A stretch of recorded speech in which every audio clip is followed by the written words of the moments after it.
कृष्णा। हमने एक जो वीडियो बनाया था इसके पहले, जो हमने पार्ट 1 करके दिया है, तो अचानक रिकॉर्डिंग बंद हो गई थी, तो इसलिए मुझे उसका पार्ट 2 बनाना पड़ा। तो हमने देखा कि कैसे लोन के ऊपर सब कुछ लोग ले लेते हैं और फिर वो चुका नहीं पाते हैं अचानक कोई प्रॉब्लम हो जाने के कारण। इसलिए हम सब परेशान हो जाते हैं और डिप्रेशन में चले जाते हैं, या कुछ लोग सुसाइड भी कर लेते हैं। झगड़े होने लगते हैं घर में, बहुत कुछ होने लगता है जो आपको समाज में दिखाई दे रहा है। तो हमारे आचार्यगण बताते हैं, श्रील प्रभुपाद बताते हैं कि वास्तव में हमें जीने के लिए कितनी चीज़ें चाहिए। हमें जीने के लिए कुछ ज़मीन चाहिए, या गाय चाहिए, या कुछ ज़रूरत की चीज़ें जैसे घर चाहिए छोटा सा। तो वास्तव में उतनी ही चीज़ें चाहिए जीने के लिए, लेकिन हम अपनी आवश्यकताओं को खुला छोड़ते हैं और वो बढ़ते जाती है, जिसके कारण हम परेशान होते हैं। अब साधारण लोग सोचते हैं कि ऐसा कैसे हो सकता है, या ये तो प्रैक्टिकल नहीं है कि हम सिर्फ ज़मीन और गाय लेके जिए। ये तो इम्प्रैक्टिकल बात है आजकल के ज़माने में। सत्य बात है कि ये आपको इम्प्रैक्टिकल लग रहा है, क्योंकि समय बदल गया है, ज़माना बदल गया है। लेकिन आप सोचिए, यदि हम ये सब इच्छा करें, जो इच्छा हमें डिप्रेशन में ले जाता है, या जो इच्छा हमें हमारे जीवन में उथल पुथल मचा देता है, उसके कारण हम को कर्ज में डूब जाते हैं, लोन में डूब जाते हैं, या हम अपने घर में ही अपने घर के सदस्यों के साथ खराब संबंध कर लेते हैं, क्योंकि हम फाइनेंशियली बहुत अस्थिर हो गए हैं। तो वो ज़्यादा अच्छा है या सिंपल लाइफ ज़्यादा अच्छा है, ये निर्णय तो हमें लेना पड़ेगा। तो जो सिंपल लाइफ होती है, जिसमें कि हम उन्हीं चीज़ों के ऊपर फोकस करते हैं जो ज़रूरत है, तो हमारे जीवन में ना डिप्रेशन कभी आएगा, ना हमारे जीवन में झगड़े होंगे, ना हमें कुछ किसी के साथ जैसे तलाक वगैरह होता है, डिवोर्स, वो सब करना पड़ेगा, क्योंकि लाइफ सिंपल रहेगी। लेकिन जब लाइफ सिंपल नहीं रहती है और हम उसमें बहुत कुछ ऐसा करना चाहते हैं, सपने देखते हैं बहुत सारी चीज़ों को प्राप्त करने की, तो हम एक जगह जाके फंस जाते हैं, बुरी तरह से फंस जाते हैं। फिर निकलने का जब उपाय नहीं दिखता है, तो या तो मन सोचते सोचते डिप्रेशन में चला जाता है, या आत्महत्या कर लेते हैं व्यक्ति, या जो सामने है उसके ऊपर इल्ज़ाम लगाते हैं, झगड़े शुरू हो जाते हैं, तलाक हो जाता है, बहुत कुछ हो जाता है। इसके पीछे बहुत सारे कारण हैं, और ये भी एक कारण है कि पति पत्नी दोनों काम करते हैं, दोनों के काम करने के चलते दोनों फ्रस्ट्रेटेड रहते हैं, और ये सब होता है। सबका जड़ क्या था कि अनंत इच्छाएं, लिमिट से ज़्यादा इच्छाएं, इतनी ज़्यादा इच्छाएं जिसकी पूर्ति मनुष्य नहीं कर पाएगा।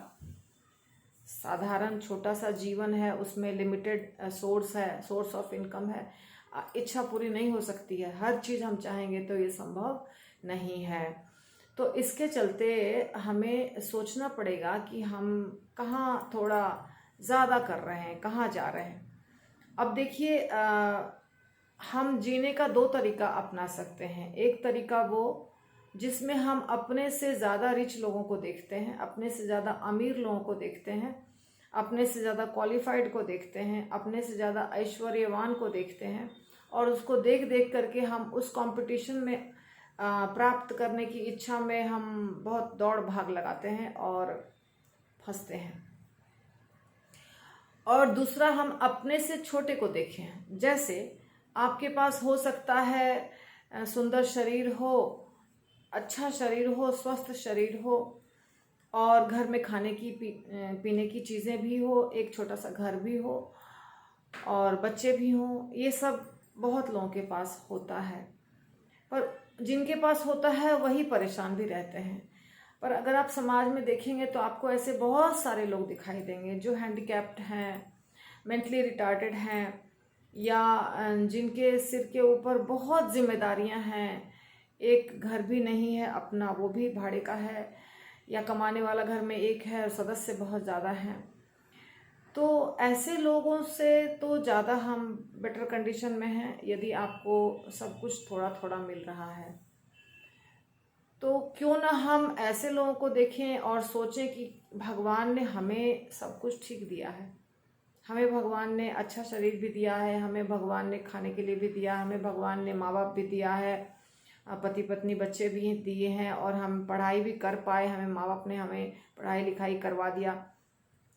तो जब सब कुछ हमारे पास ठीक ठाक है तो हम डिप्रेशन में क्यों जाएं, हम अनंत इच्छाएं क्यों करें? क्यों नहीं हम ये सोचें कि हम जिस परिस्थिति में थे कल, उस परिस्थिति से थोड़ा बेटर ही इम्प्रूव ही कर रहे हैं।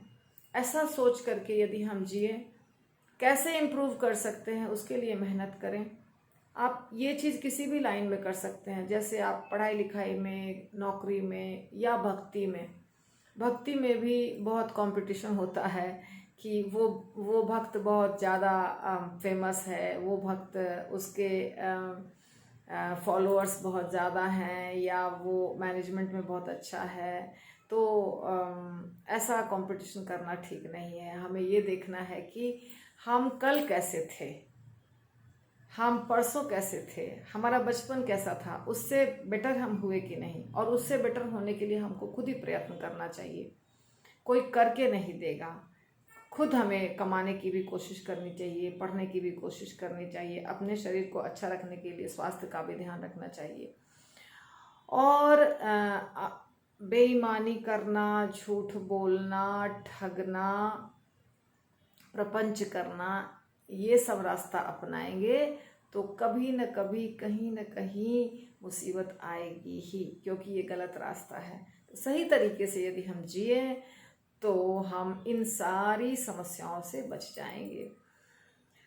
मुझे उम्मीद है कि आपको कुछ न कुछ अच्छा लगा होगा, और यदि कोई प्रश्न है तो आप पूछ सकते हैं।